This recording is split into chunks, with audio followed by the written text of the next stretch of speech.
Olá, eu sou a professora Camila Almeida e na aula de hoje nós vamos falar sobre planejamento estratégico e avaliação em saúde e como esse tema é extremamente importante para que professores e gestores consigam compreender situações que acontecem dentro das unidades, como é importante para que seja realizado ações, metas, e isso possa ser mensurável, essa avaliação possa ser reproduzível.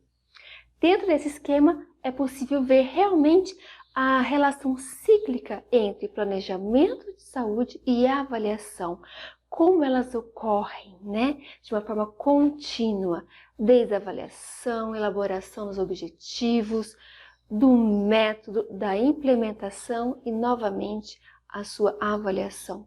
Como vocês podem ver nesse esquema e ao longo de toda a aula, você vai perceber que eu preciso realizar uma etapa para poder seguir em diante. Por exemplo, nesse esquema, eu tenho um gestor na base da escada e esse gestor tem uma meta. Vamos propor aqui na aula que a meta é melhoria da qualidade do serviço de saúde. Esse gestor vai pular etapas? Não, ele não vai pular etapas. Esse gestor vai seguir sistematicamente, estrategicamente, ações para chegar na sua meta. E exatamente essa é a definição do planejamento estratégico. Desenvolver e executar ações estratégicas, ações sistematizadas, que elas possam ser lá no final, na minha meta, avaliadas, para que meus indicadores de saúde possam ser efetivos, eu possa ter ações exitosas e no final eu possa reproduzir essas ações. Então, o meu gestor aqui no topo da minha base, da minha escada, ele deve seguir ações, ele deve seguir os objetivos, ele deve seguir passo a passo, sistematicamente suas ações. Qual que é o primeiro passo? Então, eu vou fazer um diagnóstico. Não é o diagnóstico do paciente, é um diagnóstico situacional, organizacional. Como é que está esse paciente, como é que está essa instituição? Ela é pública ou ela é privada? Essa instituição está numa comunidade vulnerável ou está num bairro com classe alta, né? Qual é o problema da minha instituição atualmente que não está conseguindo chegar na minha meta? O que está acontecendo ali? O terceiro ponto é, quais são os objetivos que eu devo traçar? Qual é a minha meta? É realizável? É executável? Os meus profissionais, os meus parceiros dão conta de realizá-las dentro do prazo?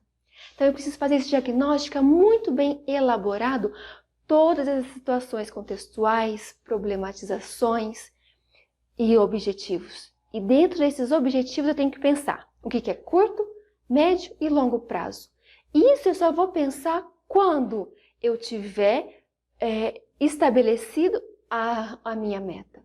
Vamos pensar aqui que a minha meta, como a gente falou, né, no começo, é melhoria do sistema de saúde, serviço de saúde. Qual que é a minha meta de curto prazo? Eu posso aqui contratar profissionais qualificados. Eu posso realizar parcerias com a rede de serviço. Isso eu faço 1 em 2 meses. Médio prazo, eu faço reestruturação da minha unidade física, eu consolido essa parceria, porque não adianta só eu realizá-la, eu preciso consolidar, fechar metas, prazos. A longo prazo, realmente é a minha melhoria da qualidade de serviço, é a minha meta final. Então, quando eu penso a longo prazo, eu tenho que pensar também, não só no final que eu quero, que é a melhoria, mas também na satisfação dos meus pacientes, o que eu vou levar para eles melhorarem. Fiz diagnóstico, fiz objetivo, a parte mais importante agora é o método. Qual que é o passo a passo, quais são as ações que eu vou realizar daqui em diante, como é que eu vou executar, qual que é o tempo de execução. É 1 ano? São 2 anos? 5 anos? Eu vou dar conta de executar isso? Os objetivos, qual que é o tempo de cada objetivo? Qual que é o custo? Quem vai me pagar? Quem vai me financiar? Quanto que vai custar para cada equipamento? Quais serão as ferramentas de avaliação para eu poder lá no final, ou mesmo ao longo do caminho, eu realmente ver quais são os indicadores de saúde. Eu alcancei a minha meta? Eu alcancei minha meta com quantidade, qualidade suficiente para eu reproduzi-la, né? E o método é exatamente isso, é um fluxograma. Eu penso passo 1, passo 2, o que eu faço depois do passo 3, né? Essa ação vai ser realizada depois de qual outra ação? Eu planejo um fluxograma. Eu digo para os parceiros, né? Parceiros públicos, parceiros privados. Eu digo para o Estado, para o município, para o âmbito federal, para o governo federal, quais são os meus passos? Como é que eu vou executar?